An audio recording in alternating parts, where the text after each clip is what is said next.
The first teaser for From Season 3 came out earlier this week, but I think everybody's focusing on the wrong thing because there's something in this trailer that's gonna have a way bigger impact on the overall story beyond the third season. And what I'm talking about is, of course, that line that was said by the cowboy demon creature.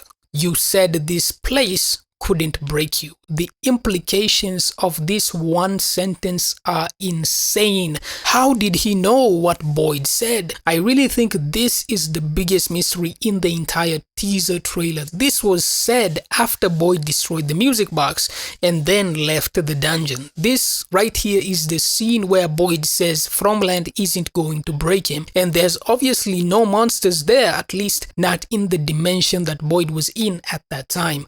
But who showed up immediately after Boyd left the dungeon? It was one of the dogs. The implication that I got was that the dog was waiting for Boyd to exit the dungeon. And remember, way back after he got the worms, the dog was also right there waiting for him. If these dogs are evil and somehow communicating with the monsters, it'd make perfect sense if that's how the cowboy monster knew exactly what Boyd said. And I want to remind you that before Boyd found the talismans, they had to look for the people physically one by one. Therefore, these monsters do not have telepathy. They couldn't hear someone's thoughts and figure out where they were hiding or anything like that. They had to do it physically. The voices that Sarah was hearing aren't the same thing as the monsters. It doesn't necessarily mean that they were made by two different entities, but they don't share the same mind, because the voices seemingly have the ability to see you and what you're doing anywhere at any time. But because the monsters had to look for the people one by one, it's obvious the voices weren't sharing that information. And this ability that the voices have is so incredible that they can even see inside of your house, like how they knew Tabitha was digging the basement in the Matthews house. And this is why the cowboy monster knowing what Boyd said is so mysterious, because how did he know that? We know the monsters do not have telepathy, and the voices do not communicate with the monsters. If they did, they wouldn't have had to look for the people physically. So we know for a fact that at least back then, they weren't communicating. We have seen the cowboy monster multiple times before in the past. He is not a new character or a new monster. We have seen him before in the second season multiple times.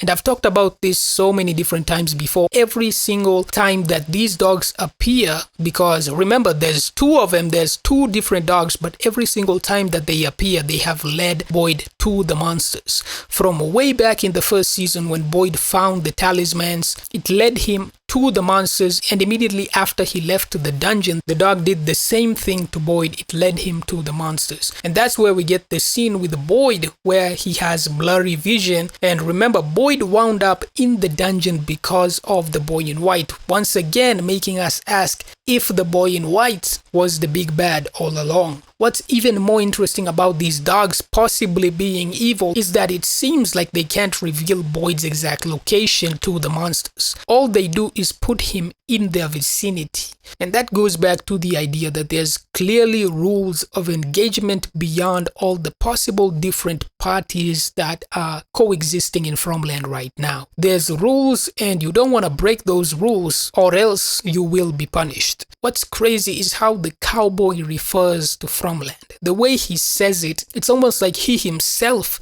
isn't a part of Fromland. And the boy in white used the exact same words to describe Fromland, this place, meaning he himself also isn't a part of Fromland. He just exists inside of it, just like the people in the town. You said this place couldn't break you. That's what she said. Nathan was right about this place. It's angry now. You have to get inside. Jasmine mentioned something that also shows the same thing, i.e., they didn't choose to be this way. This means the monsters aren't part of Fromland, they're just living inside it. I also want to point out that the time that this entire confrontation with Boyd and these monsters is happening at is not specified. It looks like it's happening at night because of the lights being turned on, but who knows, Barns are generally very dark places, so the producers might have just turned on the lights to make it easier for us as the viewers to see what's happening. It also works in a story sense so that Boyd himself can clearly see the torture, with obviously they really want him to see, but maybe it's actually happening during daytime. That would be insane.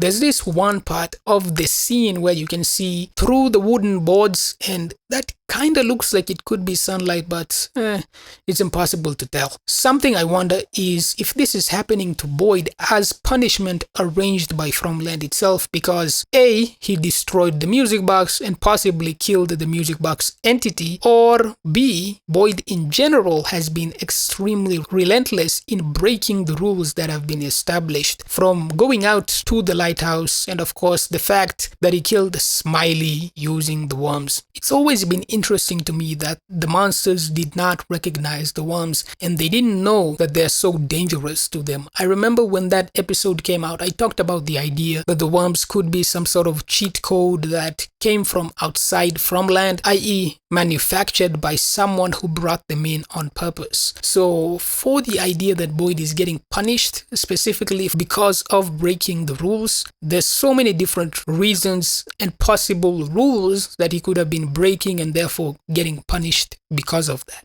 But something that's really interesting about what's going on here is that killing Boyd doesn't seem to be an option for these monsters. They're not even physically hurting him. It's mental trauma. That's what they're doing to him. And I seriously wonder why that is. Why don't they just kill him? Boyd is by far the biggest troublemaker in this entire community, and yet they're not trying to kill him. This is something that really baffles me. Why not just kill him?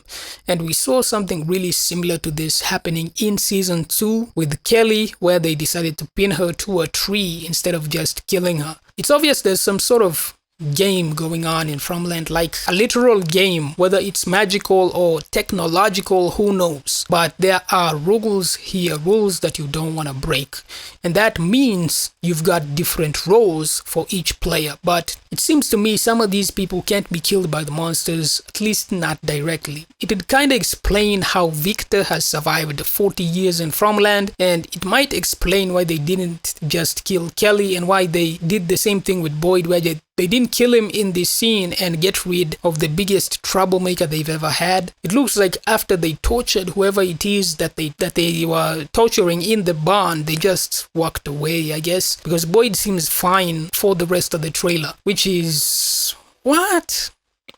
Like, what's going on with these monsters? Boyd is someone very important in FromLand, and he clearly has a very big role to play, but I don't know what it is. The timeline that these events are happening in is fun to consider.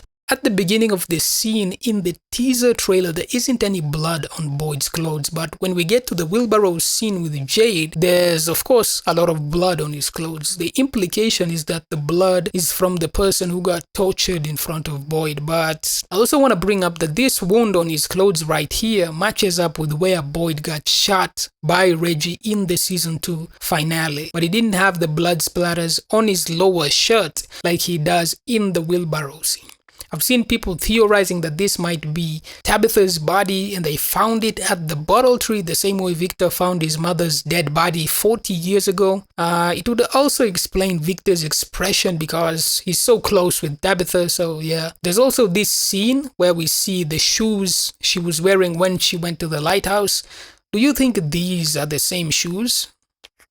You tell me. I want to bring up the possibility that this right here could just be Reggie's body that they're bringing in. You can see the shoes he died in have white soles. Boyd is dressed in the same outfit that he was wearing at the end of season 2, and he has the same shoulder wound that he had at that time. The only thing missing is the jacket.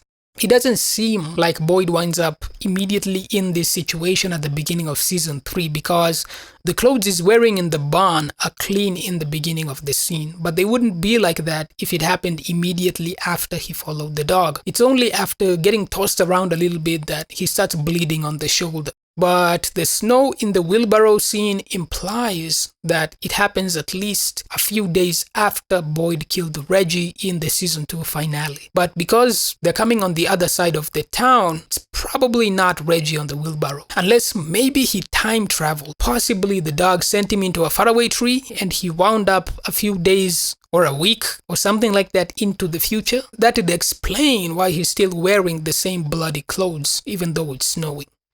But that wouldn't explain how this shirt went from tattered and blasted to looking brand new. So it seems like this is going to happen after Boyd gets back to the town, and he just has multiple of these shirts that look exactly the same. I don't know. Though I have seen some people theorizing that this entire thing is just a dream, which is interesting because the tagline for this teaser trailer is "The Nightmare Continues." So I wonder, is that referring to the music box? Oh man, but the idea that there are special players in this game is something I wholeheartedly believe. Some people are knights, others are rooks, there might be a king, there might be a queen, and there's obviously many pawns in this community.